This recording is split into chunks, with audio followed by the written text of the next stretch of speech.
на освобождение Навального, говорит о том, что Россия нарушила решение Европейского суда по правам человека. В общем, мы максимально как могли воспользовались этим кейсом. Вместе с этим на этой сессии разразился небольшой скандал между вами и президентом Парламентской ассамблеи Совета Европы из-за того, что вы демонстрировали наш украинский флаг. Что это было и что, собственно, так разозлило президента ПАСЕ? Ну вот это отличный вопрос, ответа на который нет, потому что я не нарушил никакое правило Парламентской ассамблеи Совета Европы, потому что там уже и он, и в некоторых наших СМИ начали говорить, что якобы есть какое-то правило, которое запрещает показывать флаги. Это все вранье, никакого такого правила нет. Я имел полное право показывать наш флаг. А что это было, я не понимаю. И вот вы сказали небольшой скандал. Дело, понимаете, он может быть и небольшой, хотя я не смог закончить свое выступление. А дело в отношении к Украине и самое главное к ситуации нашей. Я же не просто так. Это был, во-первых, не просто флаг, а флаг с Донбасса, переданный мне нашими бойцами, простреленный флаг. И я этим флагом хотел показать коллегам, что в Украине идет война. И, к сожалению, ПАСЕ на этой сессии мы предлагали, чтобы провело специальные дебаты по поводу эскалации на нашей границе.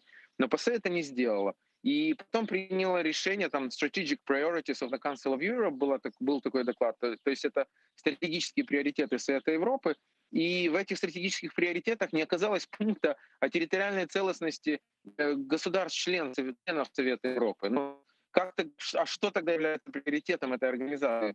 Поэтому я хотел флагом показать, что у нас идет война, что от этого нельзя отворачиваться, и что нам нужно помогать.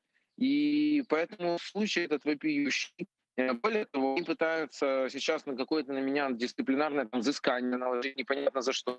Там за мой вопрос Меркель, убийца ли Путин, и за вот этот факт. И по жалобе Толстого. Там Толстой, глава российской делегации, на меня написал уже много жалоб, значит, что я его обижаю и Путина обижаю. И вот они все это вместе собрали и пытаются на меня наложить какое-то взыскание.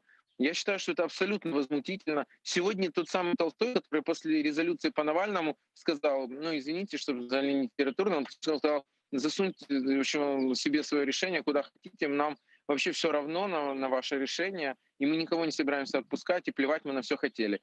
И никаких взысканий нет, понимаете? То есть проблем никаких вообще нет, делайте, что хотите. А Украина достала флаг, так это очень плохо. А еще В общем, Толстой сказал, что странная ситуация. якобы извинились перед ним. Это правда? Ну, боже упаси, я ни перед кем, конечно, не извинялся. Еще раз могу сказать, что по Толстою это негодяй, который будет в Гааге. Я сегодня в своем выступлении сказал, он там ордена от Путина получает.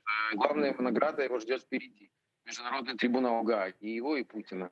Извинялись политическая группа, которой я принадлежу, не перед Толстым за Толстого, а за вопрос Ангели Меркель. Значит, что этот вопрос они посчитали грубым, и что убийца ли Путин. Ну да, они написали там письмо, что они не извинялись, они сказали, что это был вопрос лично от меня, а не от них. То есть как бы отмежевались, я бы сказал. Но Путин убийца, я это могу еще раз подчеркнуть. Может быть, кому-то это слышать как бы не знаю, неприятно и, может быть, кажется недипломатичным, но, я не знаю, нам не до дипломатии. Алексей, вот что еще хотела спросить. Вот ваши коллеги из украинской делегации в ПАСЕ отмечают, что в этом году усилилось пророссийское лобби. В ПАСЕ вот вы это ощущаете в свете Да. вышесказанного? Да, это правда. И оно усиливается.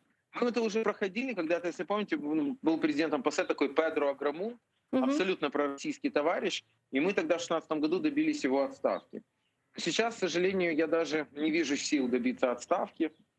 Я вам рассказал о том, как сегодня французская делегаты от Франции, которые сегодня предлагали убрать пункт о необходимости расследования дела Навального, они прямо говорят, мы давайте его уберем, потому что чтобы иметь дружественные отношения с Россией. Я не знаю, то есть для чего мы ценности Совета Европы, там, права человека, демократия, верховенство права. Неужели все это перечеркивается российскими деньгами?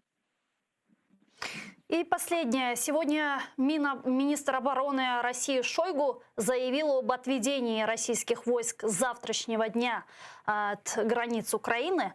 Градус напряжения спадает?